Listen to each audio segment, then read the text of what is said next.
Hello and welcome to the Ross Cloud Podcast. I'm your host, Carl Ross Sr., and this platform was created to motivate and to inspire in hopes that you will become a better you. I'd like to give a shout out to everybody that's listening all over the world. Thank you guys for tuning in to the Ross Cloud Podcast. And once again, it's our healing session with Miss Beth Kincaid. How are you, Beth? Doing well. Hope you are. Yes, I'm doing well. What you got for us on today? I wanted to talk about the power of patience, and then that turned into the concept of impatience related to patience and impatience versus frustration. So we're going to kind of learn about a few different things today. I like it. So to frustrate means to obstruct or make ineffectual. It's a feeling of agitation and intolerance, or being upset or irritated, triggered when your needs aren't getting met.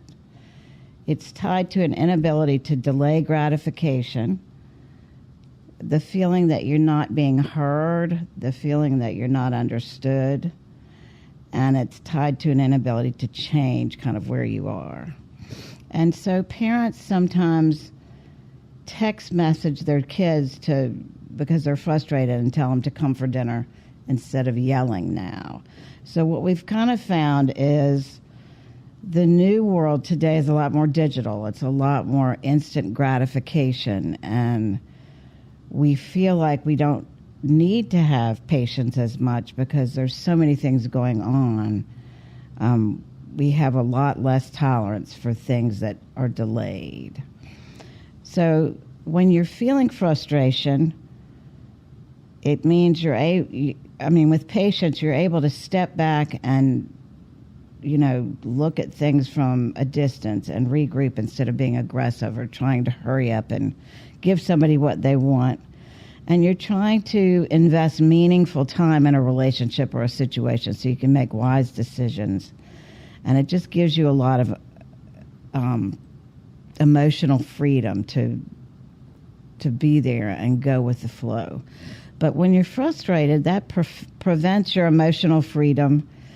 And if you express frustration, sometimes that's a good thing to express your feelings, but only if it's done in a non-irritable, non-hostile place or tone. So if not, you make others feel defensive, and it leads to endless dissatisfaction and puts us at odds with life. It makes us feel tense. It kills our sense of humor, and it makes us procrastinate so that we don't get things done that we want to get done. So all of us have felt impatience. You're trying to write a paper, something happens that gets you distracted. The paper gets complicated, so you don't feel like you can finish it. You've gone and taken a pizza out of the oven early because you're starving and you don't care if it needs another couple minutes to cook. So we've also, on the other hand, been overly patient at times, where we stay in a relationship maybe longer, or on a project or a job longer than we should have. So you want to try to think about what costs you more in your life, patience or impatience. So there is something called the 7 laws of impatience, and that's what I'm going to start with. So there's a theory that patience is not so much the important part of impatience. Impatience means lack of patience, but really impatience may be the more important piece of that. So patience then just becomes kind of an impatience, that it's not as important as the impatient part. So we feel like we have to do a lot of things to be patient, and impatience just seems like a reaction. But what we didn't know is there's a whole lot of things that go on, a process that goes on with becoming impatient. So the number 1 law is impatience is not lack of patience. It's actually something a whole lot different.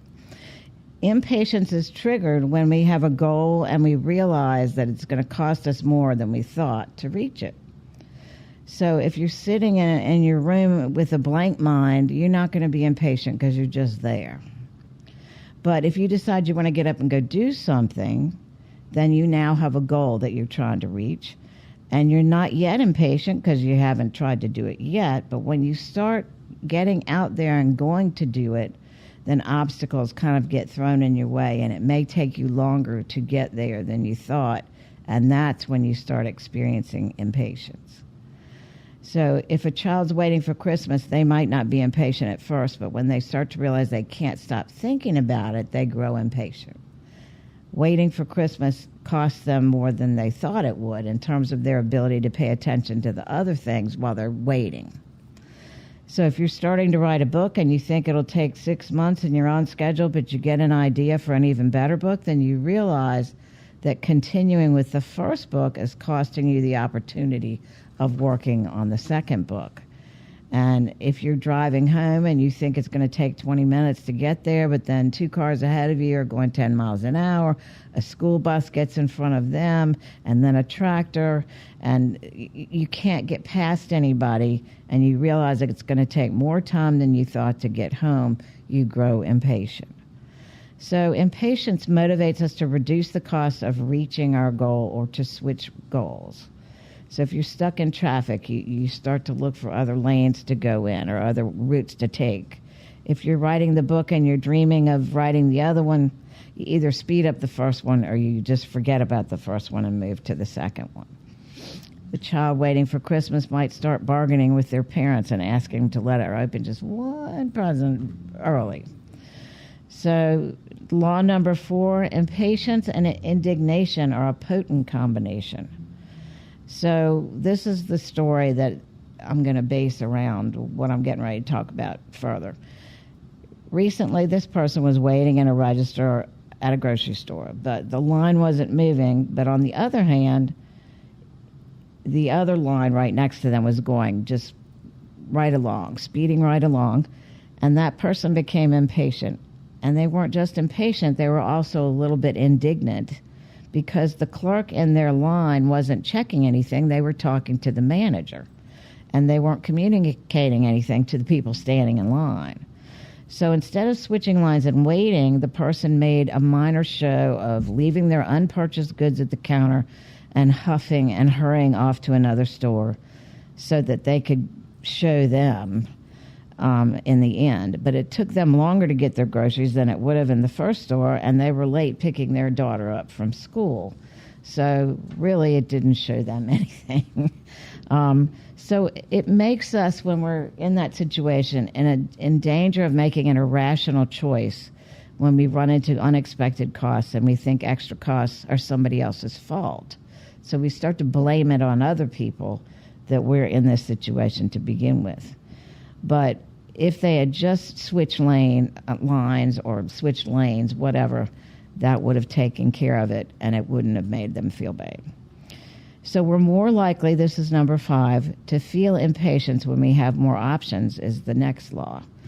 If we have only one thing to worry about, that's a lot less stressful than if you have more and more options, like that second book that person was offered. If you have less projects to work on, then you will feel like it's going to cost you a lot less. If a child starts bargaining and, they're just waiting just for Christmas, that's a little less than birthday and Christmas thinking about together.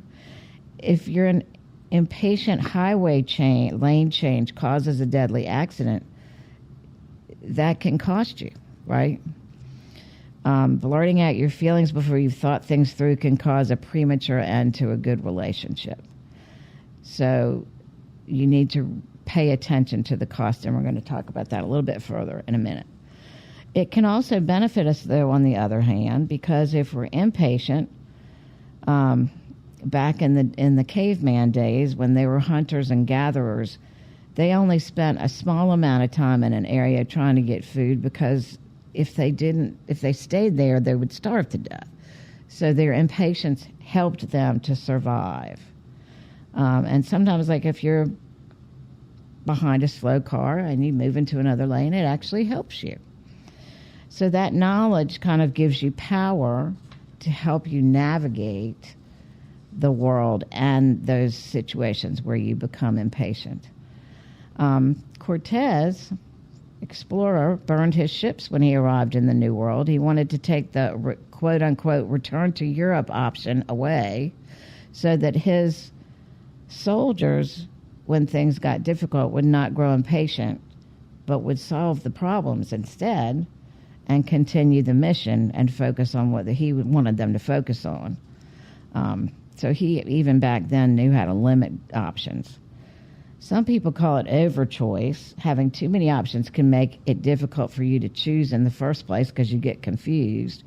And it can lead to more regret and a greater tendency to reverse course after your choice is made. So those 7 laws empower us to ask ourselves certain questions that help us to think about those things ahead of time. So if you kind of work through it, thinking through it, then you might be able to make better decisions in the future. So the questions are, what is my goal? What did I think it was going to cost to reach that goal? And what are the additional costs I'm now aware of? Am I blaming others for those extra costs? Is it truly their fault? Is it worth taking on even more costs just to teach them a lesson? Do I have too many options to look at? Should I find a way to limit my exposure to those new options? Are there ways to reduce the cost of reaching this goal? And is it time to abandon this goal, or should I keep on going? So just to summarize where we are, frustration is triggered when you're working towards a goal and you encounter an unsatisfactory or unanticipated and unsatisfactory obstacle. Impatience, on the other hand, is kind of frustration over how long things are taking.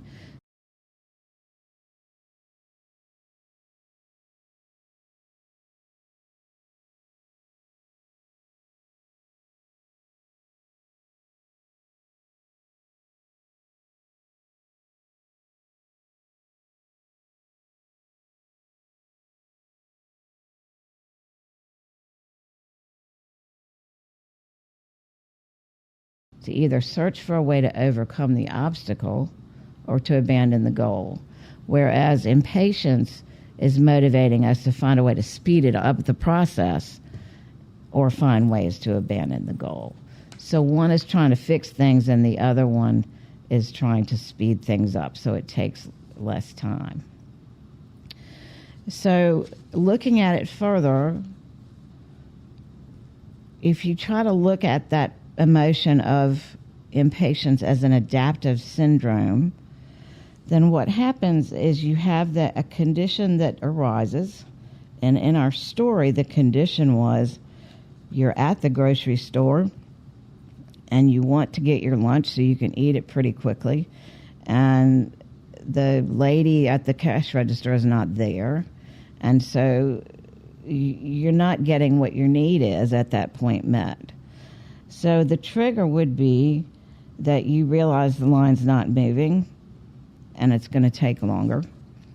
And then you also feel some indignation because that person is not there to help you through it, and it feels like they could care less. And so those two things together make it a stronger condition, which may push you harder to make a change there after you figure out it's going to take longer. So you start to look for shortcuts and consider switching that goal that you had to go to a different place instead. So in the situation with the child with Christmas, consider them waiting. They grow impatient, but they don't really realize how long it's going to take to get what they want. And they're watching the calendar, and it just doesn't change. They keep waiting and waiting and waiting and waiting. So they can't stop thinking about it, and they just don't know what to do, and they realize this is going to cost me more than I thought. And if you consider a man climbing up a hill, and he thought he anticipated what it was going to cost him to get up that hill, but he starts actually climbing and moving, and it takes him a lot longer than he thought. He didn't realize that it was going to hurt him to climb up the hill. So that's where you're kind of misinterpreting the costs. So we're talking about what is it going to cost us? That would be one of the costs that you might anticipate. And then in another situation where somebody's self-employed and they've been 3 months into a project and they're thinking about this other opportunity they might have, it might pay them better, that kind of thing. That is called an opportunity cost. So if you don't follow through on that and you take another job where it doesn't pay you as well, then that is another example of a cost that could get in the way. So you want to include that into the equation. So after that, you start to think about, okay, these are the costs. Is this worth sticking to our goal, or should we do something different? So the motivation is to look for ways to avoid further costs. So it comes down to this syndrome where we suffer impatience when we have a goal and we have accepted certain costs, including the opportunity costs for reaching the goal, and we learn that it's going to cost us more than we thought to reach that. So we start looking for other ways to avoid handling things and having to pay for those extra costs. So sometimes impatience is good and sometimes it's bad. It's good when it motivates us to learn the full cost. So we actually stop and think about it, reaching our goal, what it's going to cost us. It motivates us to find ways to reduce the costs of working towards our goal. And so it motivates us to switch our plan sometimes maybe to a better goal, and it might motivate us to get out of relationships maybe where we're not in a good situation. It helps us to understand our options better and creates a deadline that we can follow and see what's going to take too long and what's not. It's bad when our original goal is worth sticking to and we switch it anyway or instead. It's bad when we stick to the original goal, but our constant search for alternatives distracts us from that original goal. And we become impatient too often. That is bad, and our lives are filled with a lot of unnecessary agitation, second guessing, and bad decisions. So it can serve us well sometimes, and other times it does not. So in looking at this, people were looking at the difference between today and back in the caveman days. So in some ways, as I was saying, it was a good thing to be impatient back then. But in some ways, we're a lot more impatient now because of the short-term things we're expecting in the digital world.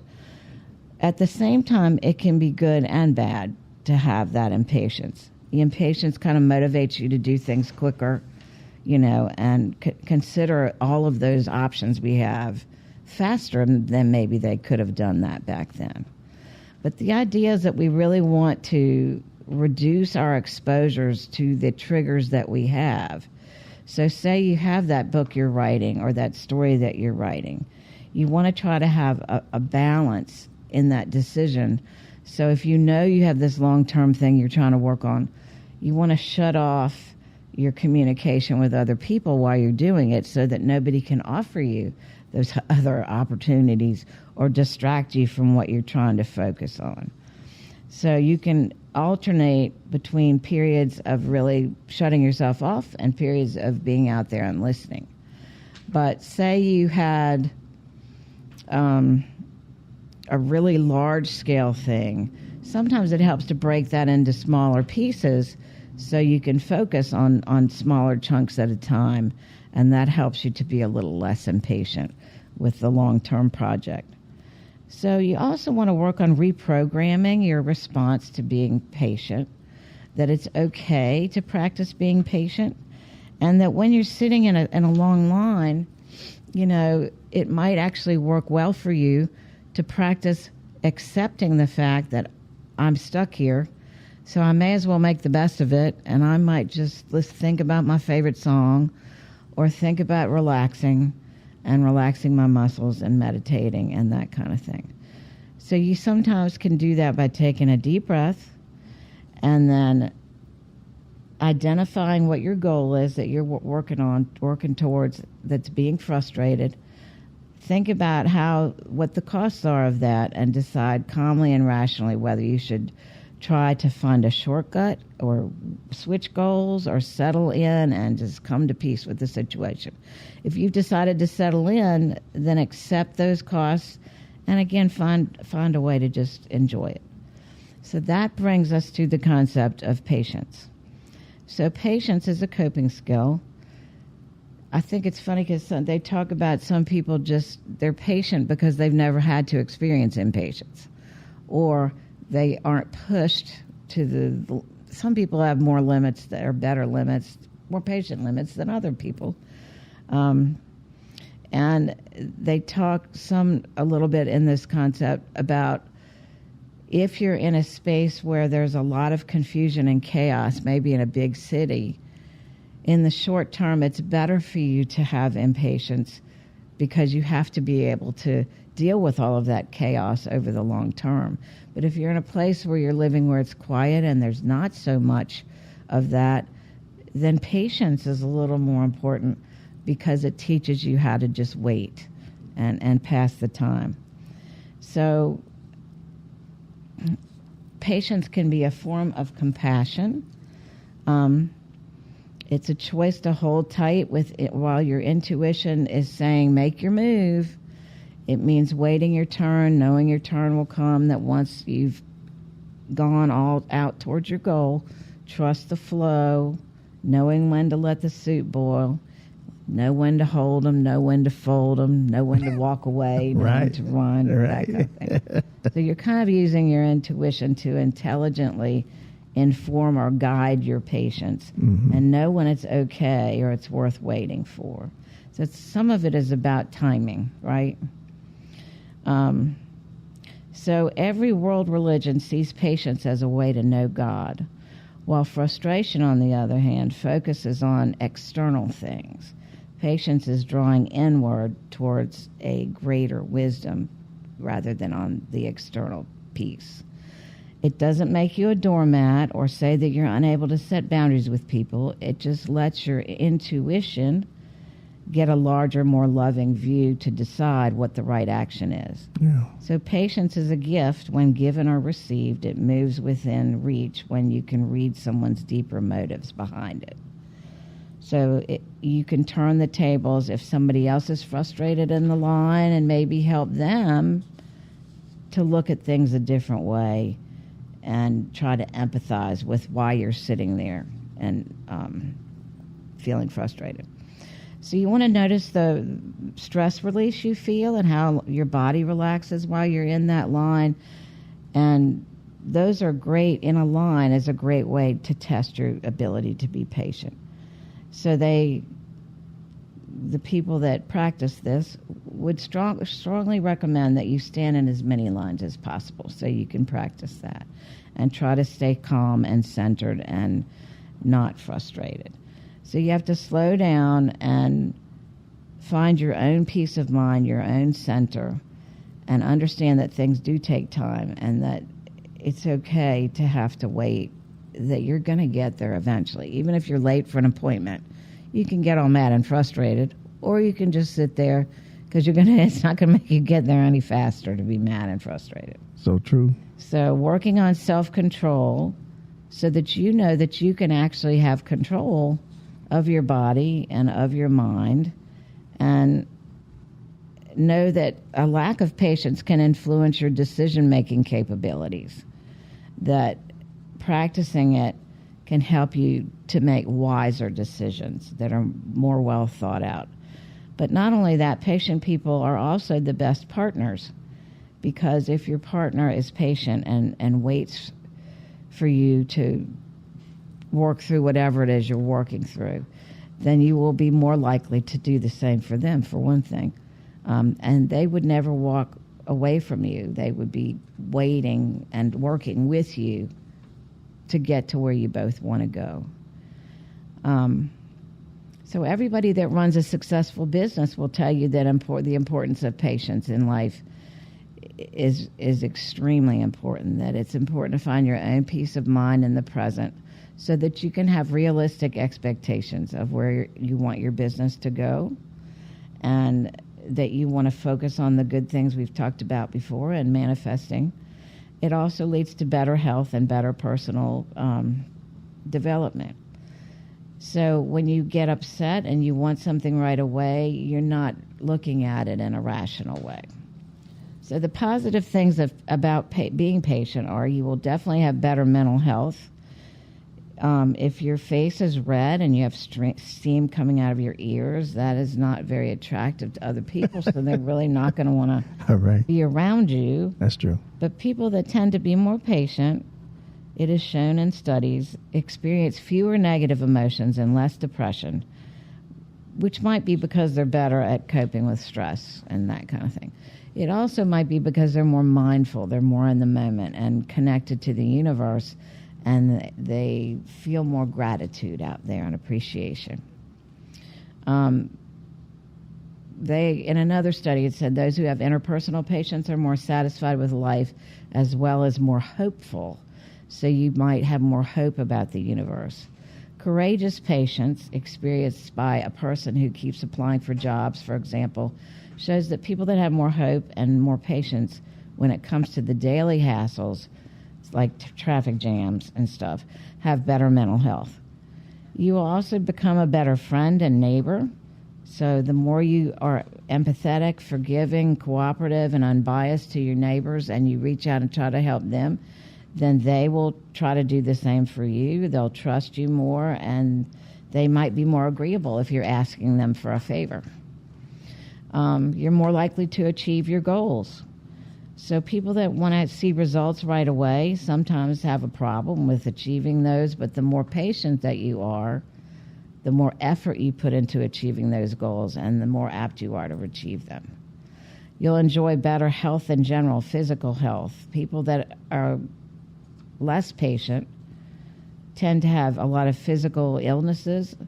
People that are more patient are less likely to have problems like ulcers, headaches, pneumonia, diarrhea, or acne flare-ups. Impatient people tend to have worse sleep and more health complaints. So that's another reason to work towards that. You will make more rational choices, better decisions, because you have that peace of mind and self-control, and you don't react irrationally. And you will not be a quitter. So it's important, instead of just giving up, to be persistent so that you can be more apt to achieve your personal growth, because you're aiming for something and you're willing to stick it out through the long run. You'll develop a skill set more likely because you'll be patient enough to learn something, and you'll have a new skill set to use. So if somebody invites you to play tennis and you've never done it before, and you stick it out and you keep working at it, then you're more likely to be able to do it. You'll be at peace. So remember how you feel when you're impatient. It makes you feel on edge and you don't enjoy waiting. But the benefits of being patient is you'll actually find things less irritating and stressful, and you'll be able to enjoy yourself on that journey and be at peace with that.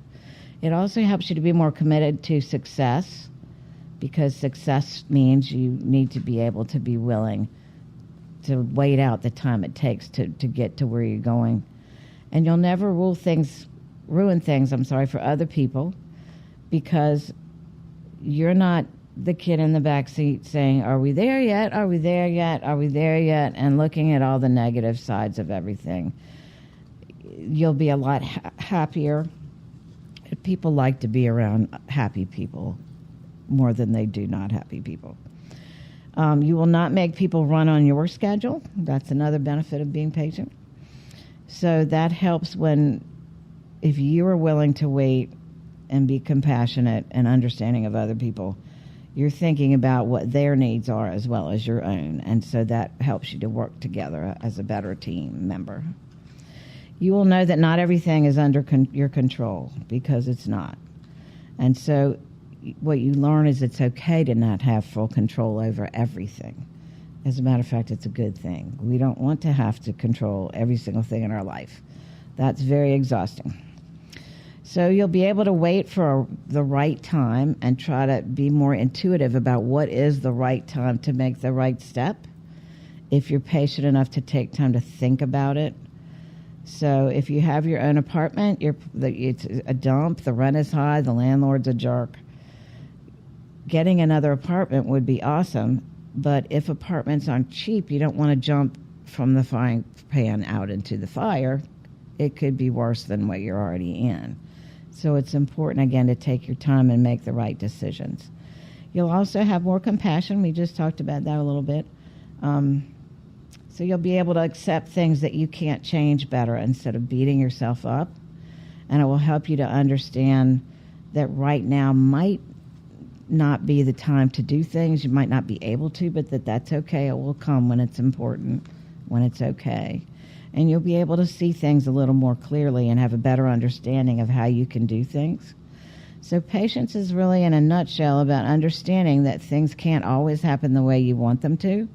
You don't pursue pleasure so much that you hurry past it. And you have to learn what's worth your time and energy, to know that everything will fall into place in the end, and things have to get tough before they get easy. So you don't want to be a quitter. It might be hard to wait, but it's even harder to regret things.